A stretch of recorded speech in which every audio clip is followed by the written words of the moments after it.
Newsflash: Donald Trump is a deadbeat. Well, okay, that's not news. Donald Trump has always been a deadbeat.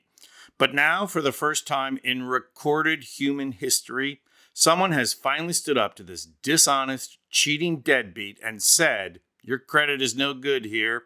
Pay up front or take a hike." We're going to get into this story in just a second and applaud the municipality that finally stood up to the convicted felon.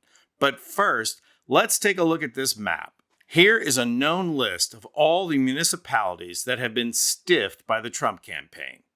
By the campaign, not just Trump personally, but by the campaign that all these MAGA millions foolishly gave their money to, getting fleeced for what ends up being legal fees, not making America great again. Truth be told, Biden has done a pretty good job of making America great again. Not that they're going to give him any credit for that. But look at some of the sums here. Trump owes Minneapolis, Minnesota over $500,000.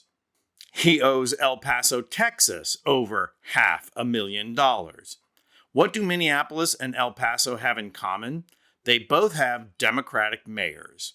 And that is Trump and the Republican Party in a nutshell. Vindictive cheaters that never fail to try and punch their opponents in the kidneys. And how about Washington, D.C.? Trump owes D.C. $9 million. And here, it's not just a Democratic mayor, but a Democratic city. And the spiteful Trump is trying to put the screws to them. He should be arrested the minute he tries to set foot in the city. Spiteful, vindictive, this is nothing new about Trump. His career was built on screwing general contractors out of tens of thousands, and frequently hundreds of thousands of dollars.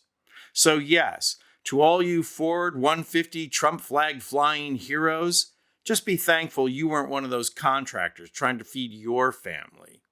But in addition to being spiteful and selfish, Trump is just downright petty. His campaign owes Burlington, Vermont, $8,464. That's the average McDonald's bill for Trump, so he could pay that with Venmo.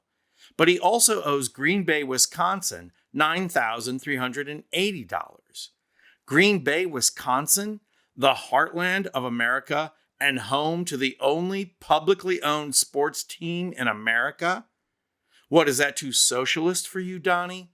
Or are you still pouting because you single-handedly killed the USFL?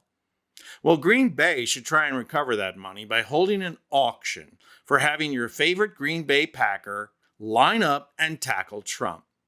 Now that is some pay-per-view action right there. And now Trump has difficulty flying into cities because he owes them money. The history of his grift is finally catching up to him. So Trump and his campaign like screwing over Democratic mayors so much that it finally caught up to them. And there's one thing the campaign did not count on. Democratic mayors are smarter than he is. Now that the clown show has been exposed as not paying its debt, a Democratic mayor has stood up to him and said, "Oh, heck no, sugar, not unless you pay up front."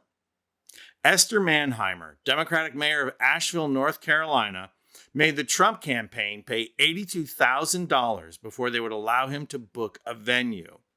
And what a venue the Trump campaign booked. He booked an auditorium that holds 2,400 people, but right next door is an arena that holds 7,000 people. Trump's team is afraid that they cannot fill an arena with a capacity of 7,000 people in the South. This is Asheville, North Carolina, so it's more progressive than the rest of the state, but still, all that MAGA enthusiasm that would have made people drive 4 and 5 hours to see his orangeness? Not today. Trump's MAGA base may be loud, but it's never been as big as portrayed. And now, the only thing Trump has is that base of crazies. He loses more and more independent support every day and every time he opens his mouth. And he has begun bleeding Republican support on top of it. He's actually flying around in Jeffrey Epstein's private jet. either because he can't afford to fix his own plane or because too many airports won't allow his jet to land there because he owes them. And yes, in case no one noticed, flying around in Epstein's private jet is not a good look for Trump. Where's QAnon and their pizza pedophile ring when you need them? Well, at least he's still got the support of Elon Musk. Maybe Elon can fly him to the moon. After all, this campaign is all about hope. I'm Anthony Vincent Gallo for Occupy Democrats.